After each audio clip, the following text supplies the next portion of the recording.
బట్టతలతో బాధపడుతున్నారా? ఆధునితనమైన పద్ధతిలో hair transplantation చేయబడును. Face clinic, Hyderabad.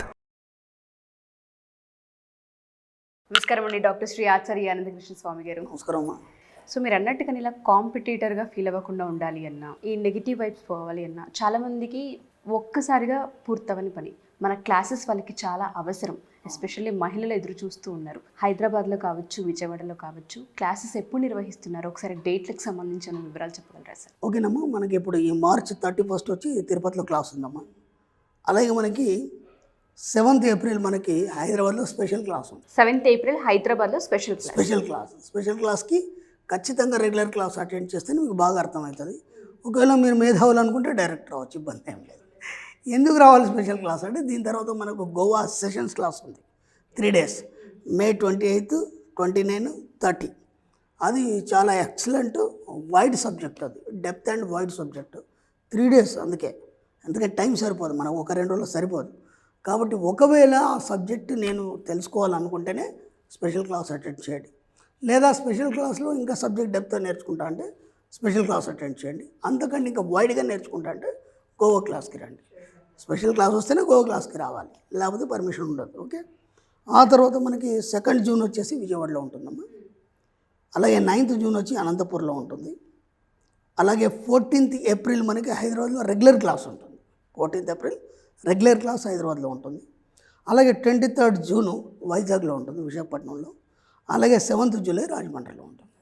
వీలైనంత తొందరగా ఎన్రోల్ చేసుకోండి, చాలా రష్గా ఉన్నాయి. తెలియకుండానే మాలో కొన్ని బలాలు ఉంటాయి, బట్ మేము వాటిని ఐడెంటిఫై చేయం. మీరు అన్నట్టుగానే లాస్ట్ ఎపిసోడ్లో వస్తువులు కావచ్చు, వాటికి ఒక ఫ్రీక్వెన్సీ ఉంటుంది, వాటికి ఒక పర్పస్ ఉంటుంది, కాజ్ ఉంటుంది. అండ్ మేము చాలా వాటిని చదువుతూ ఉంటుంటాం, కానీ వాటి అర్థాలని చాలాసార్లు అర్థం చేసుకోం, మాకు అనుకూలంగా మార్చుకుంటూ ఉంటాం. ఎప్పుడు మాలో మేము కృంగిపోతూ ఉంటుంటాం. మీలోకి అనుగుణంగా ఎందుకు మార్చుకుంటారు? మీకు చేత కాదు కాబట్టి మీకు అనుగుణంగా మార్చుకుంటారని. డబ్బుని ఆకర్షించాలి అన్నా, డబ్బు మా దగ్గర ఉండాలి అన్నా, ఫస్ట్ మేము ఎలా ఉండాలి? నేను ఇంతకుముందు కూడా చెప్పానమ్మా, మనం ఇక అవన్నీ కాదు, మనం సబ్జెక్ట్లోకి వెళ్ళిపోదామని చెప్పాను. నా దగ్గర కొందరు క్లయింట్స్ వస్తారు, లేడీస్ వచ్చినప్పుడు వాళ్ళు అడుగుతారు కదా, సార్ నేను బొటిక్ పెడుతున్నాను. సంతోషమ్మా, పెట్టే. ఇంకా ఎవడంటారు నేను బ్యూటీ పార్లర్ పెడుతున్నాను. ఓకే, పెట్టే. ఇంకెవరు అంటారు నేను జనరల్ స్టోర్ పెడుతున్నాను. ఓకే, ఫ్యాన్సీ, పెట్టే. ఇంకెవరు అంటారు నేను ఒక ఫ్యాక్టరీ పెడుతున్నాను.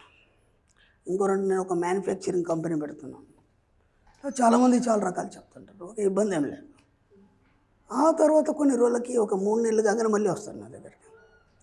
వచ్చేసి అమ్మా ఎలా ఉంది అంటే, బాగుంది సార్, బ్రహ్మాండంగా ఉంది, కాదని అంటాం లేదు, కానీ నేను బ్యూటీ పార్లర్ పెట్టాను, ఆ పక్కన వేరే వాళ్ళు పెట్టారు మళ్ళీ. ఇది కదా సార్ ప్రాబ్లం. ఇంతవరకు బాగానే నడిచింది, వాళ్ళు పెట్టిన తర్వాత నాది నడవట్లేదు, అంటే అనుకున్నంత నడవట్లేదు. నడుస్తుందని నమ్మట్లేదు. అలాగే ఫ్యాన్సీ స్టోర్ పెట్టానండి, బ్రహ్మాండంగా పెట్టాను. ఎవడో చిన్నగా మళ్ళీ ఆ పక్కన పెట్టాడు. ఇక్కడ విచిత్రం ఏంటంటే, మీరు ఎప్పుడైనా కోటి వెళ్ళారు, కోటి బజార్కి, అక్కడ పెద్ద షోరూమ్ ఉంటుంది, దాంట్లో బెడ్షీట్లు అమ్ముతాడు. రోడ్డు మీద బెడ్షీట్లు అమ్ముతాడు, చేతిలో పట్టుకొని. అవును, అమ్ముతారు. విచిత్రం ఏంటంటే, వీడు పక్కన ఇంకిద్దరు ముగ్గురు ఉంటారు బెడ్షీట్లు అమ్మేవాళ్ళు. అవును. కానీ వీడు మార్నింగ్ వచ్చేప్పుడు డిసైడ్ చేసుకుని వస్తాడు, ఏమనంటే ఖచ్చితంగా నేను సాయంత్రం లోపు 1000 రూపాయలు ఇంటికి తీసుకెళ్ళాలి. ఒక గోల్, ఒక లక్ష్యం వాడికి. ఎందుకంటే సాయంత్రంలోపు నేను 1000 రూపాయలు సంపాదించాను, ఏం చేస్తా సంబంధం లే, ఈ బెడ్షీట్లతో నేను అమ్మేసి ఖచ్చితంగా 1000 రూపాయలు నేను సంపాదించుకున్నాను. పక్కవాడు కూడా అదే అనుకుంటాడు. ఆ 10 మంది అక్కడ అమ్ముతుంటారు, ఏదైనా సరే ఆ పక్కవాడు వీడికి కాంపిటీషన్ అనుకోడు, కాంపిటీటర్గా ఫీల్ అవ్వకూడదు. అవాడు కదా. అయితే వీడు అక్కడ ఎందుకు అమ్ముతాడు? వాడికి 1000 రూపాయలు ఎట్లా వస్తాయి? ఎవరితో వాడికి సంబంధం లేదు, ఏదైనా చేస్తాను, ఈ మార్కెట్లో నేను ఈరోజు 1000 రూపాయలు తీసుకుని ఇంటికి వెళ్తాను అంటాడు. వాడు తీసుకెళ్తేనే మళ్ళీ తెల్లారు వస్తున్నాడా లేదా? అవునా కదా, లేకపోతే ఎందుకు వస్తున్నాడు? ఇక్కడ ఏం జరుగుతుందంటే, పోటీ మనస్తత్వం మన సరఫరాలను నిలిపివేస్తుంది. ఇది సూత్రం, ఇది అర్థమవుతుందా? పోటీతత్వం ఏదైతుందో మన సరఫరాలను నిలిపివేస్తుంది, మనకు వచ్చేదాన్ని రానివ్వదు. ఎప్పుడైతే మనం ఎవరైతే కాంపిటీషన్ అనుకుంటామో మనకు వచ్చేది రాదు. ఇది బాగా గుర్తుంచుకో. కాబట్టి అదే కోటిలో 100 షాపులు ఉన్నాయి, జనరల్ స్టోర్స్ ఉన్నాయి, అన్నీ ఫుల్ ఉంటాయి. ఎందుకు ఉంటాయి?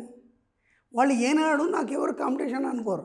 ఇంకా విచిత్రం ఏంటంటే, ఈ రోడ్డు మీద అమ్మే వాళ్ళు కూడా అక్కడ ఉన్న షాపులోంచి తీసుకొచ్చి అమ్ముతారు. అర్థమైంది? ఆ విషయం మనకు తెలియదు. మనం అనుకుంటే రోడ్డు మీద చీప్ వస్తాయి అనుకున్నాం. ఇదే అక్కడ వెళ్తే రేట్ కొంచెం ఎక్కువ ఉంటుంది, షోరూమ్ వాడి ఖర్చులు ఉంటాయి కాబట్టి. వీడు ఇంత అమ్మల్ని అమ్ముకొని వాడు టార్గెట్ రాగానే ఇవన్నీ తీసుకెళ్ళి వాడికే ఇచ్చేస్తాడు. మళ్ళీ ఇచ్చేసి మళ్ళీ ఇంటికి వెళ్ళిపోయి మళ్ళీ తెల్లవారు వచ్చి వాడి దగ్గర తీసుకొని మళ్ళీ అక్కడ అమ్ముతాడు. కాబట్టి ఆ సర్కిల్లో కనీసం ఒక 100-200 వ్యాపారాలు ఉన్నాయి. ఎవరు కాంపిటీషన్ అనుకుంటే వాళ్ళందరూ నడుస్తారా? నడవచ్చు. నడవరు కదా. నేను ఇదే చెప్తాను. ముందు మీరు ఒక బిజినెస్ పెట్టారు, లేదంటే ఒక వ్యాపారం స్టార్ట్ చేశారు, చేయగానే ఏమంటే మీ ఫ్రెండ్ సర్కిల్లోనే, ఎందుకంటే మీకు ఎక్కువ ఫ్రెండ్స్ ఉంటారు కదా, దాంట్లోంచే ఆమె ఒక ఏరియాలో ఉంటుంది అనుకోకుండా అక్క నేను కూడా ఇది మొదలు పెడుతున్నాను అంటే హాయిగా చెప్పండి, థ్యాంక్ యూ యూనివర్స్, మీరు కూడా వ్యాపారంలో ఒక ఉన్నత స్థాయికి వెళ్ళాలని దీవించండి వాళ్ళని. అప్పుడు కదా విశ్వం ఆలోచిస్తుంది, ఓహో నీ లోపల ఎలాంటి ఈగో లేదు, ఏమీ లేదు, కాబట్టి నీకెంత కావాలో నేను ఇస్తానంటది. అర్థమైందా? ఎప్పుడైతే కాంపిటీషన్ అనుకున్నామో నీ ఆలోచన అంతా నీ బిజినెస్ మీద లేదు. వాళ్ళు నాకు కాంపిటీషన్ అయినారు, నా కస్టమర్లు ఎక్కడ పోతున్నారు, వాళ్ళకి నాకు బిజినెస్ తగ్గుతుందేమో, ఈ అఫర్మేషన్ ఎవరు చేస్తున్నారు? మనమే చేస్తున్నాం. మీరు ఏదైతే అఫర్మేషన్ చేస్తారో మన సబ్జెక్ట్లో అదే నిజం అవుతుంది కదా. ఇప్పుడు ఏమవుతుంది, అక్కడ కస్టమర్స్ పెరిగిపోతారు, ఇక్కడ తగ్గిపోతారు.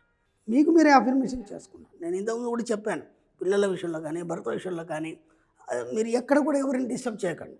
అలాగే సమాజం విషయంలో కూడా మీరు డిస్టర్బ్ చేయకండి. అర్థమైందా? మీ బిజినెస్ మీ వ్యాపారంలో కూడా మీకు కాంపిటీషన్ ఎవరు వచ్చినా సరే వాళ్ళని పట్టించుకోకండి.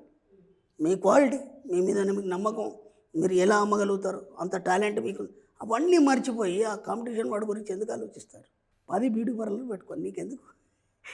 నీ సర్వీస్ ఆనందించి నీకు రోజు మీకు ఎంతమంది కస్టమర్లు కావాలో దాన్ని ఉదయం రాగానే షాప్ తీసేసి, ఓకేనా, హాయిగా కూర్చొని పూజలు పురస్కారాలు పక్కన పెట్టేసి హాయిగా రెడ్ పెన్ తీసుకోండి, ఒక ఎల్లో పేపర్ తీసుకోండి, థ్యాంక్ యూ యూనివర్స్ అని పైన రాయండి, హాయిగా ప్రశాంతం కూర్చొని, ఈరోజు నేను సాయంత్రం లోపు ఇంత బిజినెస్, ఇంత వ్యాపారం ద్వారా నేను ఇంత సంపాదించినందుకు విశ్వానికి కృతజ్ఞతలు, థ్యాంక్ యూ యూనివర్స్ అని మళ్ళీ రాసేసి దాన్ని ఒకసారి స్పర్శ చేసి ఆశీర్వదించండి.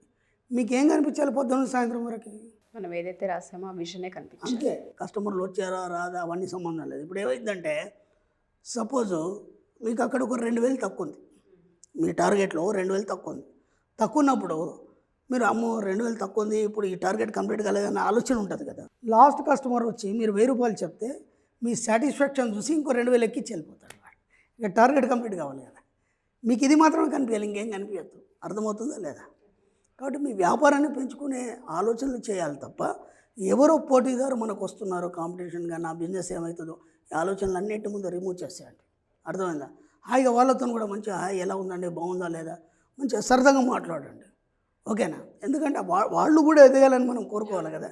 వాళ్ళు ఎదగాలి, మనం ఎదగాలి. కాబట్టి పోటీతత్వం మీ సరఫరాలని అణిచివేస్తుంది, నిలిపివేస్తుంది. ఎవరు కాంపిటీషన్ కాదు. ఇది చిన్న విషయం, సిల్లీ, ఎవరైనా ఇట్లాగే ఆలోచిస్తారు. అది మీకు ఎంత డ్యామేజ్ చేస్తుంది. మెల్లిగా మీ వ్యాపారం కుంటుపడిపోయి తీసేసే పరిస్థితి ఏర్పడుతుంది. కాబట్టి ఏనాడు కూడా మీకు ఎవరు పోటీ కారు. అప్పుడు కొన్ని కాంపిటీషన్స్ ఉంటాయండి, గొప్ప వాళ్ళు ఉన్నారు. ఒక రన్నింగ్లో ఒక వ్యక్తి ఉన్నాడు, ఆయనను ఎవరు బీట్ చేయలేదు, ఓ సంవత్సరం దాకా చూశాడు, మళ్ళీ తన రికార్డును తనే బీట్ చేశాడు. అర్థమైందా? కాబట్టి మీకు మీరే పోటీ. మీ ఇన్నర్ మైండ్ ఏం చెప్తుంది, మీరేం చేస్తారు, ఇంతకంటే ఎక్కువ సాధించడానికి మీ సుప్త చేతనాథం ఇచ్చే సూచనలు పాటిస్తూ వ్యాపారాన్ని డెవలప్ చేసుకునే ప్రయత్నం చేయండి. Thank you sir, thank you so much. Thank you. Suman టీవీలో మీ పర్సనల్ అండ్ బిజినెస్ ప్రమోషన్స్ కోసం కింది నెంబర్కి కాంటాక్ట్ చేయండి.